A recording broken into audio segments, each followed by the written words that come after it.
to see everyone again. I'll go ahead and make a couple opening comments in regards to the game on Saturday. Just some things. After having an opportunity to watch some film, you always get a chance to kind of reevaluate it.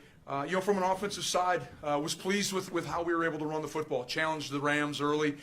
We knew that they were going to try to stop all our internal run game, all the A and B gap run game that we've lived on for years, and it took some time for us to kind of find our niche and where we wanted to go with it. But anytime you can end up with 250 plus yards, that's a good day. And was excited to see our rush per average was close to 5. I felt like we established the line of scrimmage, we controlled it. We just had to make some adjustments throughout the course of the game. They did a nice job coming up with some different pressure packages. That was probably the one thing I think going into each week following this, we're going to have to find ways to turn protections, get in the right protection at different times, and just continue to work that. We've seen so many different fronts. By the time you combine Butler and UND, that we've seen a lot of football up front, but we need to continue to get better at IDing things and making sure we know where the protection needs to go. And then the one positive that I was really excited about offensively, we were 5 for 5 on 3rd and shorts. Challenged the offense early in the week. We need to continue to win the line of scrimmage and win the time of possession. And when you can go 5 for 5, that's a big stat that jumped out at me, one that I didn't notice right after the game, but I thought was critical in our success. Defensively, 3rd downs we got to continue to be better, especially 3rd and 7 and 3rd and 14. Those 2 3rd downs in that scoring drive that UND had were frustrating, and it was good that the halftime was going to come shortly thereafter. We could get in and make some adjustments and come out and I thought play a better second half. I thought there was improved tackling from week 1. That's something that you always want to continue to stress. It's one of the greatest fundamentals that's out there, and it's critical to our success as a defense. Special teams, like where we're at, Coach Gazer's done an unbelievable job, being the coordinator of our special teams. We are, and it's hard for the general fan to know it, but on our return schemes, I really think we're one block, we're one piece of execution away from having some big returns. So I like where we're at. Coach Larson's worked with our KOR. Coach Morgan's done a great job with our punt D. So still excited about where those teams are going and the improvement that's out there for us yet. And then as a team, I'm gonna continue to preach to our guys that we got to continue to play with great fundamentals and a sense of urgency or unbelievable effort. And I think if we can do those 2 things, we'll have a great opportunity to win every week. And so we have a great test this week going out to Delaware, our first road trip of the 2019 season. We're on the plane at 12:45. It's a 12 o'clock kickoff, a little bit earlier than normal for our players. We're going to have to speed things up. Saturday morning pregame meal will be at 9:15 rather than the typical 10:45. So it'll be new, but it'll be good for our guys. I told them after the game, I think when teams go on the road, it's opportunities to create a bunch of continuity for guys to get to know each other's story and to really start caring about one another. And so I'm excited about this being a big trip for us, and we're going to play a really good football team as well. And I know Delaware's and Coach Rocco are going to be prepared for the Bison when they come to town. I'll open it up to questions at this time. How much did that target field game and traveling down there help for traveling for this game? I don't know if it did. It's a bus trip versus a plane, a quick trip where probably 99% of our kids have been to Minneapolis. Even some of our remote area kids have flown into Minneapolis Airport. So I think you're comparing apples and oranges a little bit based on just the length of the trip. Did you learn anything on Mason, James, and Dimitri as far as their health? Dimitri's going to be fine. It's just one of those situations where we need to do a better job of managing the ailment right now. And so anticipate him being back. The other ones you threw out there were James. Don't know anything at this time. Going to continue to play it by ear once I get back over to the facility. He was in the facility yesterday. Saw him this morning up moving around. So, if I were a betting man, I know James is going to do everything he can to play. And then Mason right now has an injury to the lower body. Will be out. Going to probably require surgery here in the next couple of weeks. What was James's injury? Was it a concussion? That's what they were testing, making sure that if it was actually a concussion or not. Matt, what's Jasir Cox's status? I know he was injured in the game against Butler. Where is he at right now? Right now he's in a brace, up, moving around, rehab every day. He's at practice, jogging, straight line. Hopefully we'll get him back here in a couple weeks. seen a lot of different fronts. Is that because your quarterback Lance is a freshman and they're trying to trick him and see if he can read that stuff, or Well, what? I think that's a big part of it, Jeff. I think teams are trying to get into some things where maybe a new quarterback doesn't necessarily know who he's IDing in the protection, where he wants to slide the protection, or where he wants to put his back in the protection. And then, I think the biggest thing that we've seen is both these teams probably had the entire offseason to game plan for us, and they were going to do something completely different or something that they hadn't shown necessarily on film, just for the shock value that it might cause or slow us down a little bit. And how has Lance handled that?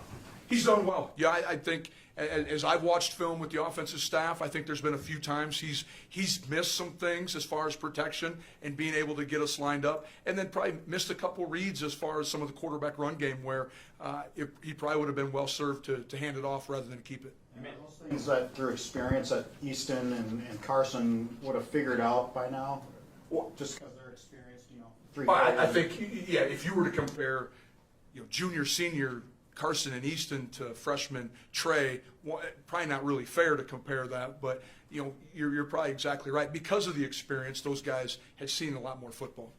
You mentioned identifying pressures and identifying fronts. Is that kind of a Carson Shinnick thing? Is that a Trey thing? What is that communication like? Whose kind of responsibility is all that? Well, a lot of it goes back to some safety rotation and being able to see the stacks and the coverage to know where the pressure might be coming from, and Carson's not going to be able to see all those things. So Trey's going to be a vital part of trying to get the protection going the right direction. What stands out about Delaware so far, Matt, after 2 games they played in a triple overtime game with Rhode Island? Well, I tell you, the last game they played in was unbelievably physical. The Rhode Island Delaware game, sit there and watch it. I think they're a physical unit right there. Just one of their linebackers, number 51, Drew Nichols. He was getting bounced around, but continued to play unbelievably hard. I think they have a couple safeties that are guys that will come downhill and stroke you. Number 29, his name is Noah Plack. I think he's a redshirt freshman, but really good football player. Veteran offensive line, big tight ends. Going to remind you of someone that of ourselves a little bit, a returning quarterback who, again, is efficient with the football, doesn't turn it over. Looks as if he's leaned down a little bit. They try to use him in maybe the run game a little bit, or at least forcing people to have to defend the possibility of him running the football. So, and then they bring in a backup quarterback to do a little bit more, +1 run game. So, the excellent football team, well coached, play extremely hard. How comfortable are you with, in terms of Griffin Crosa, what would you say his range is for you? If you get the ball to the 30-yard line and you're at 4th and 3, I mean, you haven't been faced with that yet, but have you thought about what the situations are? We've had conversations in the staff room right now, and I think right now Griffin's done an excellent job for us, and we'll continue to evaluate what his range is. But I think it's critical for us to give him some makeable kicks early, so we can get that confidence up, and he'll continue to hit it well. How different is it preparing for a team that you did see last year? Well, it's good. There's good and bad about it. Defensively or from the offensive side of the football, same coordinator, but from the defensive standpoint at NDSU, they have a new coordinator as well. So again, trying to find out what his MO is going to be. There's some same things that we've seen from a year ago, but what new is he going to show the Bison here this weekend? You guys have kind of an unbelievable road record over your time here as an assistant. Is there anything that you are going to change about the day-to-day of going on the road, travel, game day prep, stuff like that, or just don't fix what's not broken? We're not changing a thing, and it's going to be the exact same. And Coach Kramer and our support staff, we had a great meeting this morning just to make sure that we verified every little detail and how we're going to approach the road trip. Trey playing in his first true road game, do you prepare him different, or have him, get ready for noise, or just different things that he hasn't had to deal with to this point? We will have some noise at practice, especially on third downs or some red zone situations. The other thing we want to do is have some noise for some special teams as well. The cadence on punt will be critical. And just things like that. Will we use silent count? What will we use? I'm going to let the offensive staff figure that out, put us in the best situation. But, the noise will be one. But as far as just the road game, one of the nice things about the 4-game rule is he went on some games last year, so he knows what our itinerary looks like on a road trip. Is EO any different from when you saw him early last year? Well, like I said, I think he looks a little bit more athletic. Like he's leaned down. He wears a big brace now on one of his knees, where when we played him a year ago, he did not. So I don't know if that is an existing injury or something that's just preventative. For tight ends, 5 of your 6 touchdowns receptions are from them. How have you seen, Coach Roll with Gindorf, Ellis, and Babbage in terms of receiving touchdowns? How have you seen Tyler Roll mix the tight ends in the Well, offense? it's funny you bring that up, isn't it? Tyler Roll coaches the tight ends, so I wonder. But and that's been a jab at Tyler in the office a little bit too. But why wouldn't you? Those guys have unbelievable catch radius. You saw Noah Gindorf has great speed as well. Breaking tackles on the touchdown.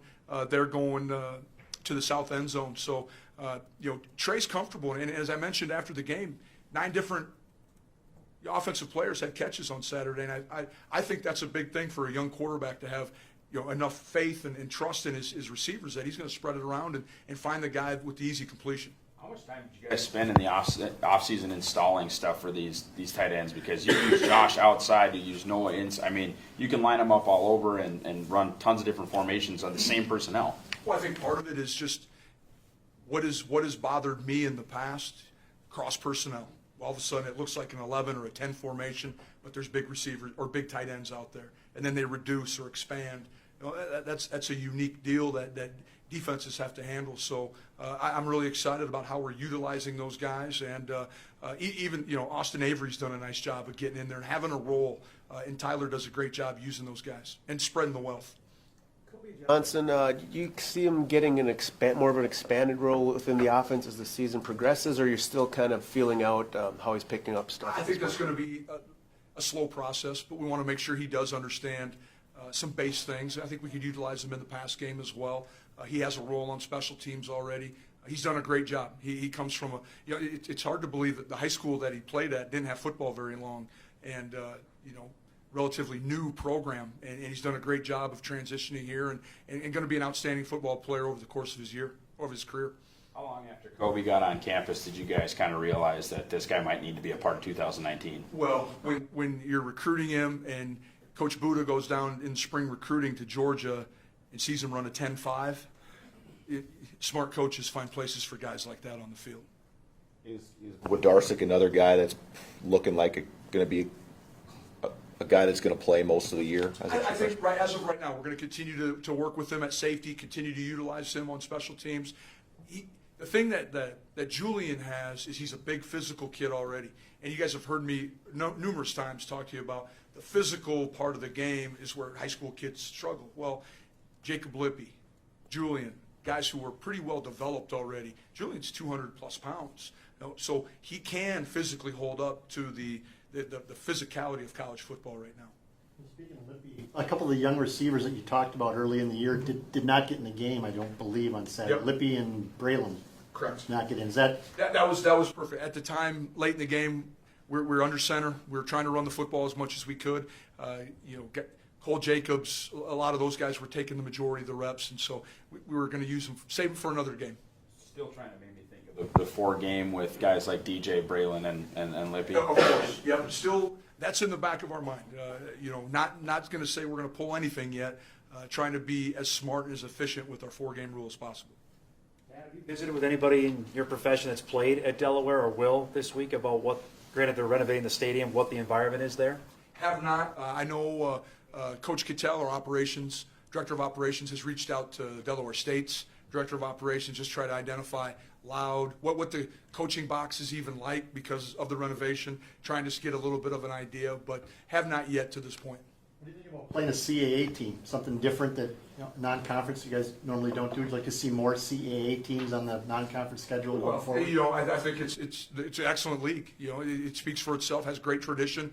You can go up and down the teams in their league, and they've all had their run of success. And so it's going to be a huge challenge for us to go out there and win at their place. But we're excited to play them. I know being a CAA team immediately garners respect from our football team. How do you approach a quarterback like Kehoe with 2,000 yards last year?